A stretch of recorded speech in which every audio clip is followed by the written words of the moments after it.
Now, there's that narrative that you, Oscar Yot, you came from Suba, sindio? You came from Suba na gari ya samaki No, I still come from to Suba. Nairobi. I'm a Suba.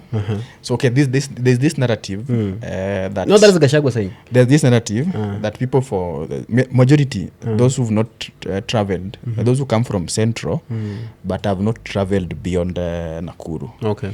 They always believe that guys from the lake are very poor.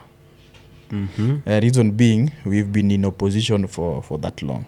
So with the privileges they've been getting, the coffee bonuses, the roads, the tea bonuses, and other things, and also with their proximity to Nairobi, they always believe that that people from the lake, Sure. and partly Western and the rest, we are very poor. But that narrative, I've seen it so much on X, where debates have always been there. Any slight thing or any slight issue from the lake, you find the guys from Central, they always bump into it, saying how very poor, we are trying to be helped, but we cannot be helped. Sure. We've been brainwashed by the Odinga cult and blah, blah, blah, which is not true. Because, okay, there's a day I saw that when somebody was saying, we live in mud houses. Just because when you go to the lakeside, you'd find, okay, it's common in regard to the temperature, because we are closer to the lake. The temperatures are not as same as what is here. Sure. So the mud houses during the day, they provide that cool temperature because of the soil.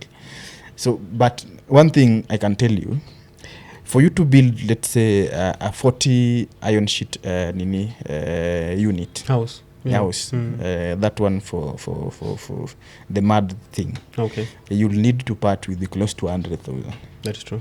On you buy material, on labor, and the things you source locally, like for example the logs. Yeah, you have to buy them and make sure the house is finished on time. You need to have at least 100,000 shillings. That is what you put down. And 100,000 shillings, it's the same as what they build here with the wood. Because also, if you go to Central Kenya, the Nanyukis, the Nyeris, they are building with wood. They are building with wood. Why? Because of the temperature. It's quite cold over there, and at least wood absorb a lot of heat. Now, many laws have found it insulting for Gachagua to say that tulikuja Nairobi na gari ya samaki. That is what they've been taught growing up. Okay. That is the hate. That is the 1969 oath that they took in Ichaweri. Why is there a bone of contention between Luos and Kikuyus majorly? Luos and Kikuyus. Okay, from history, I read somewhere that it is something that was predetermined pre-independence, because it is the unity of the two that gave the colonialists hard time to control Kenya. So they made a decision then that if you divide both, you'd get time to control Kenya as you want. Okay. But if both unite, it will be a very difficult task to control Kenya. That is what they started. They tried it by killing Ofafa. They blamed Kikuyu on it, so that Kikuyus could at least the Luos could retaliate and fight the Kikuyu. Rumors has it that they had an hand in killing Boya, so that they would blame Kenyatta on it, so that at least the two would fight. Antagonize. Yeah, they lied to Kenyatta about Oginga, and pushed Oginga and the Luos to do what they did to Kenyatta in Kisumu. Spraying Kenyatta with the rotten eggs. With the rotten eggs. So that the two wouldn't get along. If you listen to Uru's speech during after Baba passed, Uru said that before handshake, before they even brought in the likes of BBI and the rest, they started assessing history from pre-independence. Yeah, sure. So that they would learn where the problem began. Antagonism between the Luo and the Kikuyu started, sure. And that is where they learned that there's 1, 2, or 3 that were not adding up. Okay. Now that is where our problems began. And if you check it today, anytime the two come together, it is always a force to reckon. That is true. To take last year, for example, during the anti-finance bill protest. Sure. Before then, the Luos have been protesting the finance bills, but the Kikuyus have been silent. When they came together last year, they shook the nation. That is true. So always, any power or anybody who wants to get to power must always make sure your only leeway to power is to always separate the two. So that they at least they see each other day and night. Okay. Once you successfully do that, you will stay in power as long as you want. Why? The lake side has the arrogance. You are in power, nobody will do anything to you. Sure. The mountain has the finances and the aggressiveness. So actually, the lake, how do you call it? They support the power family. They protect the power, right? They have the arrogance. And then the mountain oils the power. Yes. So it is you to choose your bone. For example, in 2027, Ruto wants the arrogance. Do you want to make us to believe that, okay, let me be a little bit personal here. Do you want us to believe that Kikuyus are richer than Luos? In terms of liquidity? Yeah, by default, yes. I'd say yes. From what angle? Okay, take it this way. Luos might have money, but a country is not run with what is in your pocket or what is in your M-Pesa. That is true. A country is run with what it's paid back as taxes. Okay. Very few Luos have invested on major business. Take it, for example, our politicians today. Because in Kenya, if you want to be a millionaire or a billionaire, you would have to run 1 or 2 or 3 businesses. So take it, for example, CS Mbadi, for example. When he was being interviewed at the National Assembly for the CS position, sure, he said he's worth over 100 millions of shillings. Is there a known business that you can associate CS Mbadi with? Not those that I know.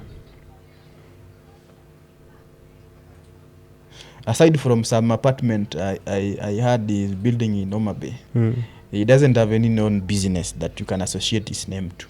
Including that of Homa Bay, you can still associate him with? Yes. Because you don't have the... Check Kabogo, for example. Kabogo was worth around, he said he's worth around $1 billion and something. $1 billion something, yeah. But if you go to Kiambu, he even has a 40 townhouse estate. Sure. That is his. Aside from other businesses. So you have things to associate, businesses to associate Kabogo your name with. Sure. Yeah. That supports. And a nation is run with those. Because now when rock comes to shove, we'll have to start saying that we can withdraw our taxes and see how we will run the country. Sure. But for you, the Luos, what will you say? That we can withdraw our pocket, yet your pockets are in the banks. I get you. Which are owned by Kikuyus. Which are owned by Kikuyus. Funny. I get your point. So, for every election... Raila was in oil and gas. Same to Uhuru. With the headquarters in Tanzania. So it had little impact in our country? No, okay, it has an impact because it has a major subsidiary in Mombasa Road. Sure, you're right. But, aside from oil and gas, what else would you associate Raila with? Because the molasses thing, the molasses part, only a third of it is functional at the moment. You're right. The major part of it was closed a long time ago. So any other thing that you would associate him with this? We've known Ruto for eggs, hens, and cement, perhaps. Yeah, a lot of it, and maize and all. And maize, sure. So the country is controlled with how much tax you pay. That is why you always hear Gachagua bragging that we pay the taxes. So we can't be outside government, yet we pay those taxes. Gachagua is using the tribal card to want to clinch Nairobi, which he has never clinched before. We know something called the Nairobi Business Community, but the Kikuyus have never been at a point of now ruling Nairobi as a county. No, okay. What you also need to know, Nairobi has always gone to the opposition. Okay. Because, for example, today, Gachagua is Sakaja is the governor. The governor, sure. But majority of the MCAs are opposition MCAs. That is true. So it's rightful for him to also play the card because history repeats itself. Since the inception of devolution, Nairobi has always gone to the opposition. Okay. So he wants to change the narrative? No, he's not changing the narrative. He's taking over Nairobi because he knows they won't make it to government. But Nairobi has always gone to the opposition. Okay.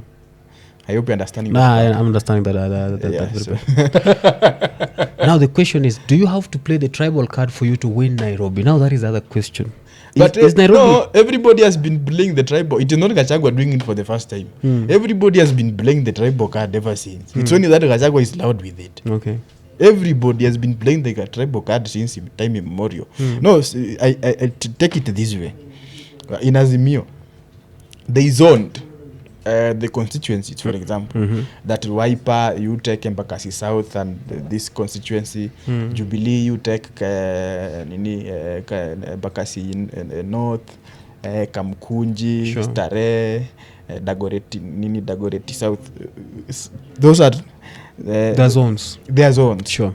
But if you check the zoning thing, you'd find the zoning are done because the tribes perceived or associated with that party are more majority in those constituencies.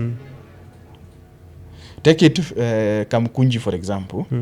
Kamkunji is Somali dominated until I don't know when. Maybe if it is divided into two, there will never be an MP for Kamkunji who is non-Somali. But we have other cosmopolitan areas like Langata. Kalenjin left. Aluo took over. We don't know whether it's a Somali who's going to take over next. But do you know why the Kalenjin? Because I can see Abbas. Do you know why Korir won? It is because in 2017, Wiper and ODM didn't agree. Okay. But had they agreed to field one single candidate, Korir would have never won that Langata seat. Okay. It was by luck that these two didn't agree to field one candidate. That is why Korir won. Okay. So what is Gachagua's escape plan? Now that is the political angle. Secondly, what solution is Gachagua bringing to Nairobi other than just saying, we Kikuyus have to take over Nairobi? Okay, another question. Since devolution, who has ever brought solution to Nairobi? Are you trying to say that Nairobi has the very same problems that we have ever since the inception of devolution? It is always garbage and poor infrastructure planning. Even today, why do you think people are saying Sakaja is not working? Because you live here to town, you will see garbage all over. But the people who are running those garbage collection companies, and it has been there Kidero's time, Sonko's time, Badi's time, now Sakaja's time. Is Sakaja facing issues of non-compliance, or is he facing issues of, is he just incompetent? I'd say sabotage. Non-compliance to the billionaires? Yes. Because, okay, Kidero played ball. If you checked how he ruled, he tried playing ball with the cartels. And if you check at Nairobi, you'd hear every people saying that afadhali at least Kidero's government there was a bit of order. Okay. Because he played ball. When Sonko came in, Sonko tried to create his own cartel base. Sure. He was impeached 2 years in office. That is true. Sorry to say. Yeah, he was impeached 2 years in office. Yeah. They brought in Badi, the Nairobi Metropolitan Service. He played ball with the cartels. At least you'd point 1 or 2 or 3 things that Badi did. Sure. Then Sakaja came in. At first, he began playing ball. Okay. And everything was going okay. Then I don't know what happened in between.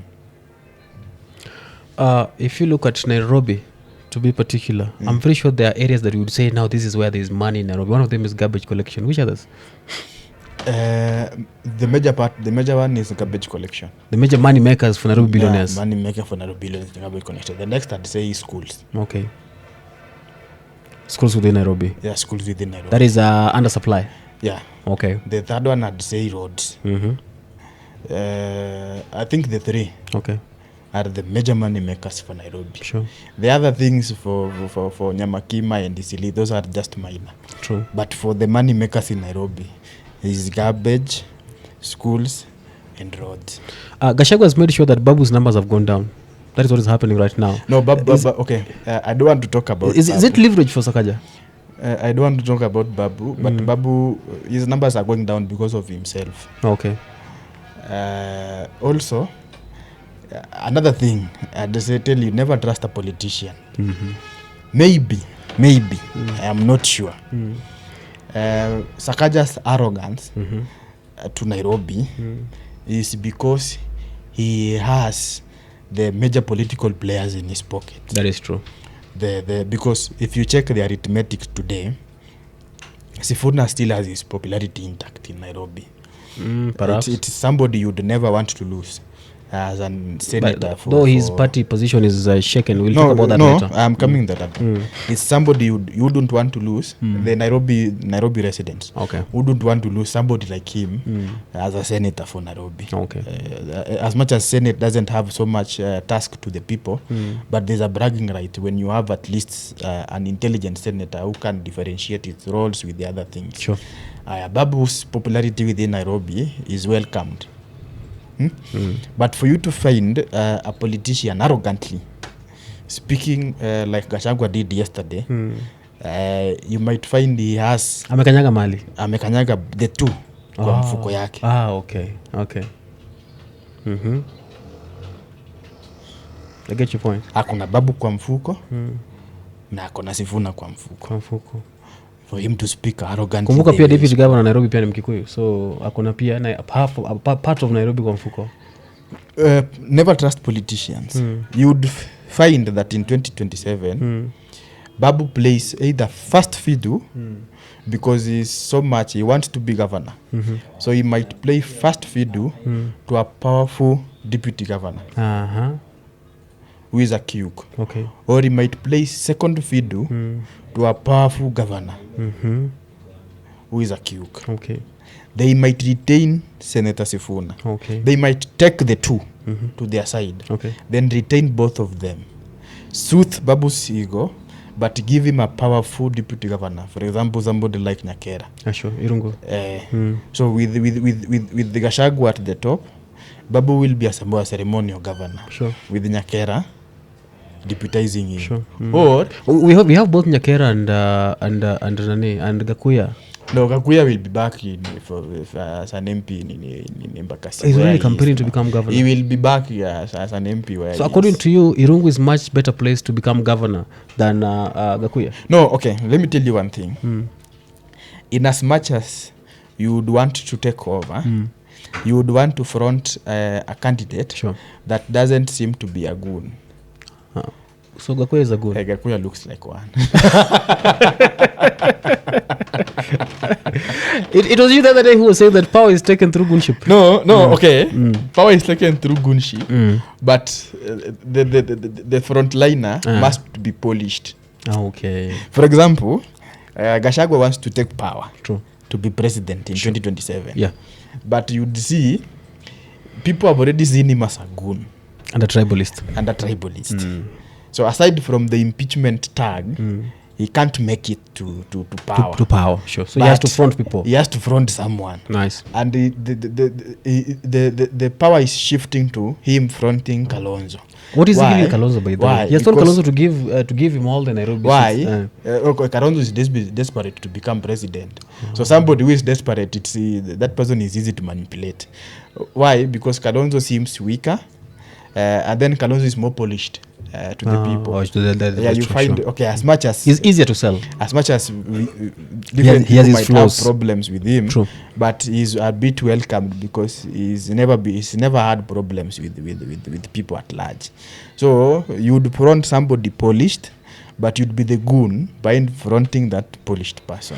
It is rather hypocritical for you to tell me to go for president, yet you're taking all the MC and MP seats. But see, you want to be president. What is your plot? No, you want to be president. Without MPs and MCs? You want to be president. No, okay. For you to, it is easier to control someone desperate for something. Oh, okay. Than someone. That is why they always saw Raila as an obstacle to them controlling power, because Raila wanted to be president. Sure. Also, Raila wasn't desperate to be president. So he was like, I want to be, yes, but if I am not there, I have no problem because I'll still be in power regardless. We have seen Uhuru criticize government at some point, but then his CSS are still within the same government. We also told that Uhuru is the kingpin of the mountain. What is Gachagua's position? Is he being subordinate to someone like Uhuru? No, Gachagua is only fighting for his space. He's not being subordinate to anyone. Okay. And when we started, I told you politics is local. So who are going to be the biggest decision makers when it comes to now, putting the mountain vote in one basket? Both of them.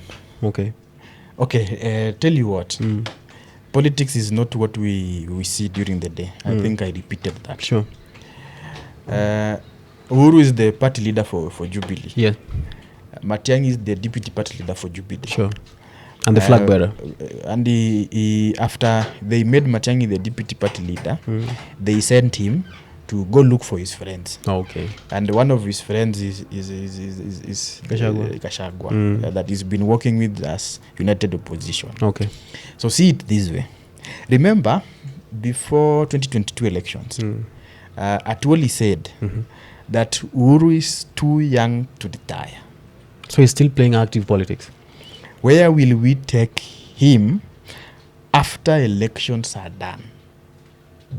He can't be a front runner, so he's definitely a kingmaker, right? No. The constitution doesn't allow him to be a front runner, to vie consequently after finishing 2 terms. But the constitution doesn't explain what will happen after he's done, after the 2 terms. Then he takes a break. The constitution doesn't explain if he can come back or not. Okay. So for him to play that, he has to stay active. Okay. So that as his legal advisors runs around the constitution, if he can come back or not, he stays active, awaiting that decision. You're telling me something I've never known for the last 33 years, that Uhuru can still come back and vie to become president some other time. Constitution denies you to consecutively go after finishing 2 terms. Okay. But the constitution doesn't explain if you can come back after taking a break. It doesn't bar you from coming back. Sure. So as his legal advisors are running around that part, he has to stay active. Okay. So that once they give him a green light, that the constitution can't bar you from coming back after taking a break, you will see him back. Now, we've had the United Opposition lose some seats to UD and ODM. That is the broad-based outfit. But then we've seen Gachagua bag certain MCA seats. We've seen, of course, Matiang'i also bag other MCA seats from his backyard. Does it mean that the United Opposition is becoming aware of the fact that they might try to shake, the current regime? Okay. If you listen to everybody before the by-elections, the by-elections was a statement from both sides. Okay. Any other side would win, they would give a statement that either the government has lost ground, or the government still has had ground. Okay. If you now check, the government solely focused on the MP seats. Okay. They a little bit forgot that the MCA seats are so much important. But MP seat is much coveted. Relax. The United Opposition were desperate for any win. Okay. Be it MP or MCA. They first wanted to make a statement that we can win something. And there are places where you are losing ground, however insignificant that place is. So as the government forgot to also push for the MCA candidates, the united opposition took advantage. Focused on that. Okay. And they took almost all of them. Sure. The MCA seats that were there, because in Kisii they took all of them. In Narok they took one. In Nairobi they took another one.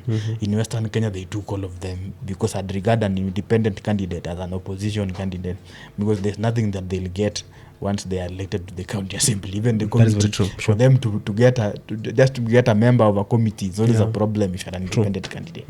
So I'd regard that as an opposition candidate. So they're just stooges.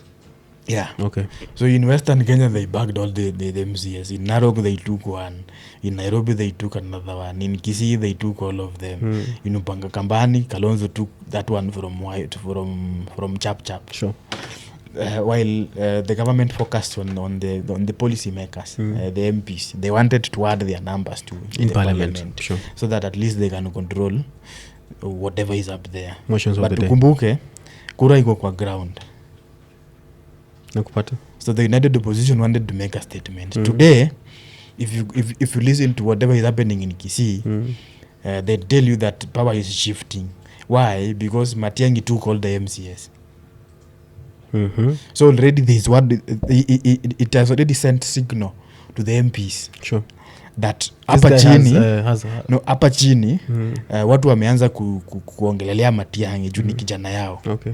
So sisi wenye tuko huku juu, we have to rethink. Sure. Because if we don't rethink, we are going to lose our vote. So to whose loyalty is Matiang'i? Because Matiang'i's party leader is Uhuru Kenyatta, yet his friend is Gachagua. Who calls the shots in the event that Matiang'i becomes president? Can we expect a merger between Uhuru and Gachagua then? Yes. In politics there is no friends. In politics there is no enemies. We are friends. We are friends today, we are enemies tomorrow. Okay. And again, the enmity we see is always during the day. Those guys meet at night. That is true. Those guys called, wanapigana simu, wanaongea. Mtu akilima mwenzake na uchungu anamwambia ulinikanyaga. Now back to Nairobi politics. Why does Gachagua insist that now he has to take over Nairobi? What is so special about Nairobi? Because there's one thing you have to understand. Gachagua cannot be president. That is true. Constitutionally. Yes, constitutionally. After being impeached, he has to stay out of office for at least 10 years. Sure. For him to hold another public. Okay. Yeah. So despite the fact that there is a case in court, those ones are cases. Cases can go either way. It's like gambling. That's true. But he can't hold any public office today. Okay. And one who can't hold a public office can't use his resources without an agenda. So what is his agenda? His biggest motive, because he has a motive. Gachagua has these two strong agenda. Take over half of central Kenya. And control it. And control Nairobi. At the expense of who or what? Once you do that, even if your side loses, you will have to be part of the next government. Because you are controlling the capital city and you are controlling part of what gives Kenya more revenue. Understand. This is how Raila started. Raila first controlled Nyanza in the wake of 1997 elections. Then he came for Nairobi. Became MP for... No, he was MP for Langata. Sure. Even before and after. Before he was in Ford Kenya, before he failed to take over Ford Kenya, when he went when he formed his party LDP, he was MP for Langata already. Sure. So after taking over in the wake of 1997, when they overtook Ford Kenya in Western Kenya, he came and took over Nairobi too. So that is those two things is what gave him more powers as he expanded to other parts. So if you don't have Nairobi, you're still not there. Okay, one way to make a statement and to start your expansion to other parts of the country, first control where you come from, then come for the capital. I get you. Then now expand. Speaking matters benefiting from Nairobi, what is barring Sakaja from working? To be specific, because people of Nairobi do not want stories. What of Nairobi hawataki ma story? They want service delivery. And sometimes we might think that Sakaja has all the solutions on his desk. Perhaps he's undergoing certain challenges that we might not see as the people of Nairobi. Nairobi's man is very sweet. Because a county that collects over 20 billions in revenue. That is true. Every month. Sure. No, every financial year. Okay. But they collect at least that is cumulatively a billion sure. every month. A county that collects that, there's a lot of money in that county. Sure. The other day, just over the weekend, is it on Saturday or Friday? Yeah. He was in Senate, and there's a part where Cooperative Bank is the bank they outsourced to collect the parking fees. And from the financial statement is that for every 100 shillings that comes in, that you pay for parking, Cooperative Bank takes 70 shillings. The bank itself? Yes.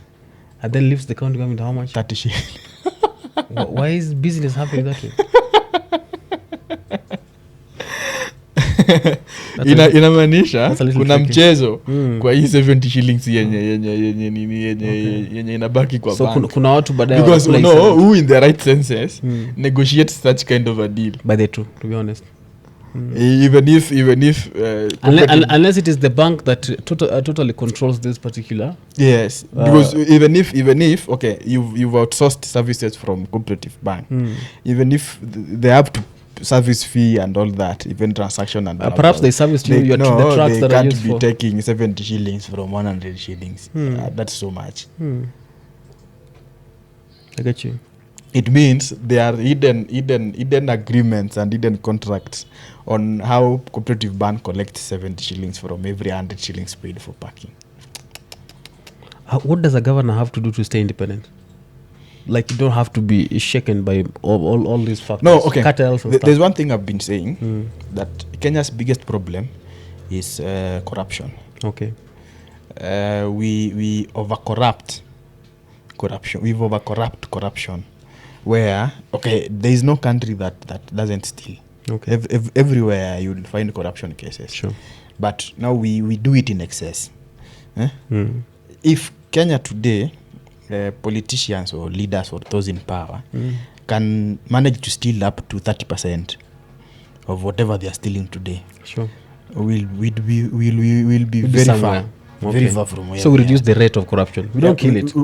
Today, we are stealing 90% and using 10% for development. By saying now that case, the case for Sakaja, where 70 shillings goes to Cooperative Bank and only 30 shillings goes to the county government.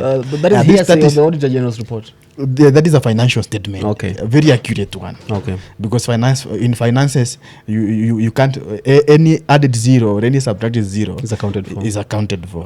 And poses a very huge impact sure. to the budget. Sure.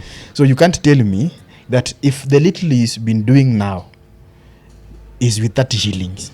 So imagine if it was reversed. I get you. That COP takes 30, the government takes 70.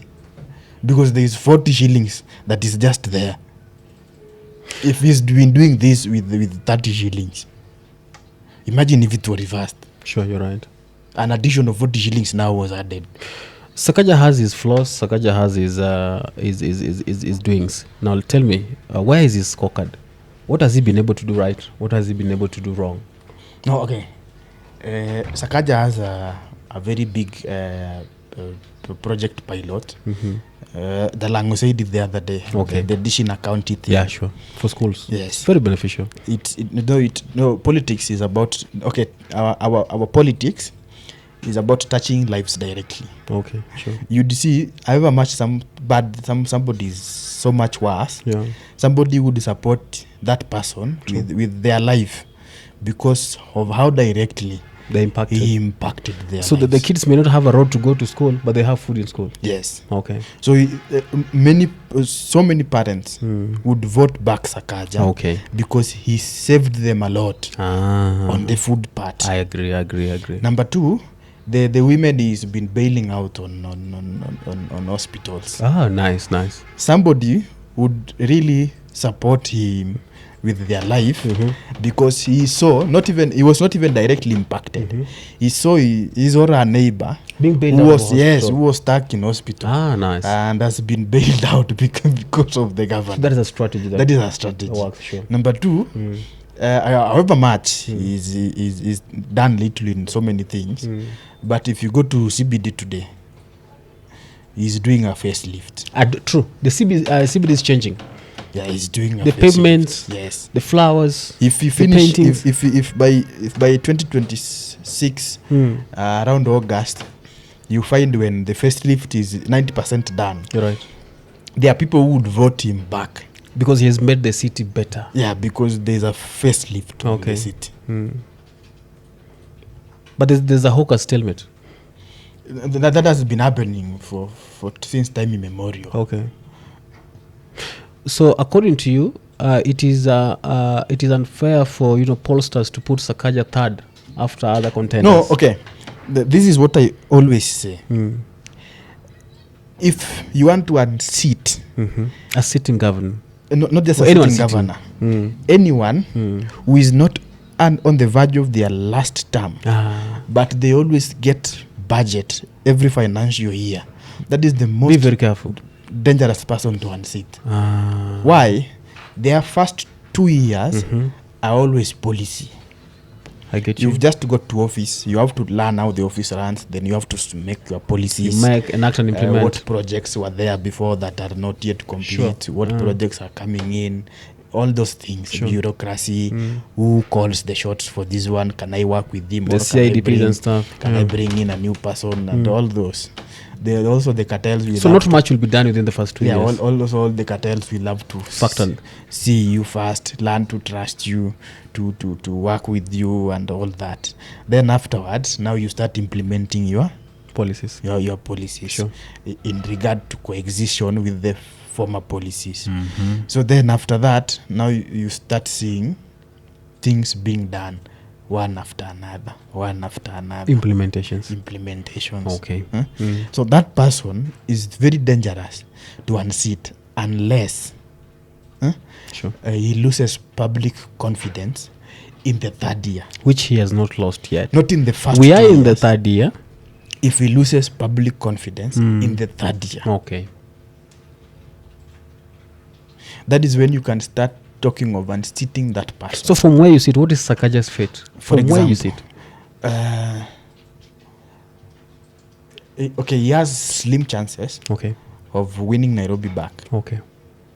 Because we are in the third year and he's just survived impeachment. If Sakaja was to take you in as an advisor today and tell him, Sakaja, we are coming in to make sure that you get your second term intact, what would he change? What would he work on that he has not worked on previously? Garbage collection. Okay. Just close your eyes. Sweep Nairobi. Okay. The entire Nairobi, not just the CBD. Sweep Nairobi. Just close your eyes. Sweep Nairobi. Water is no longer an issue? Water?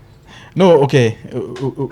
Water is not in his control. Okay. Because the water rationing part is happening because of the tunnel that comes from Murang'a that is due to be completed. Nice. So regardless of how much you will want water to be, until everything is done there and water starts coming into. So we have to vindicate Sakaja from the water issue. Until that the tunnel is done and it starts supplying water to Nairobi. Before then, water in Nairobi will be an issue. Okay. So until that is done, so that is not in his control. So Nairobi estates are dirty.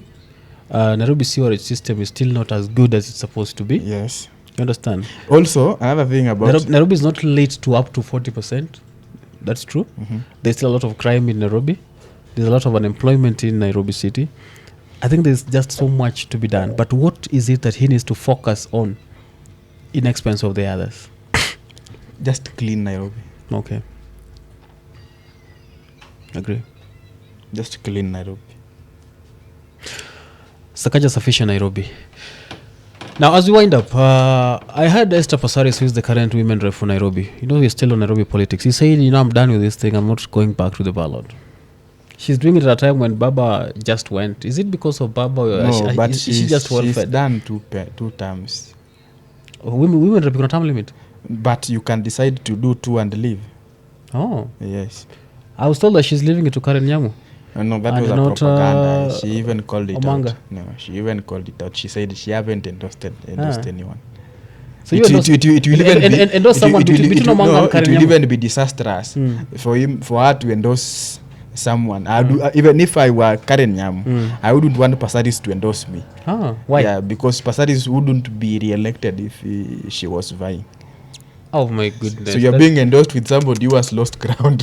So Passaris is going home because she feels she has lost ground? No, she just feels she's done 2 terms. She said affirmative action, not necessarily must you do it continuously, but she's already done 2 terms. Let somebody also come and control the funds. If she would genuinely, endorse Karen Nyamu at the expense of, Millicent Omanga, why Karen Millicent Nyamu? Omanga would win? Why? You are being endorsed with somebody who has lost ground. Give me the qualities of Millicent and Karen Nyamu differently that would make each of them thrive, especially in the seat of women of Nairobi. What does Millicent have that Karen doesn't have, apart from hips and No, the shape okay, both of them share are the same. So there's nothing much that Nairobi would gain from both. So if you were to vote today, who would you vote for? I'd vote spoiled. Guys, now that has been Oscar Yot here on the MC Lang at the Lang Show on Matters, Nairobi County Politics and Leadership, and to be more specific, development of Nairobi County. Asante sana, and thank you for keeping it here on Mzuka Kibao TV. Remember, you have to do us one favor. Subscribe to our YouTube channel. Thank you so much. Asante.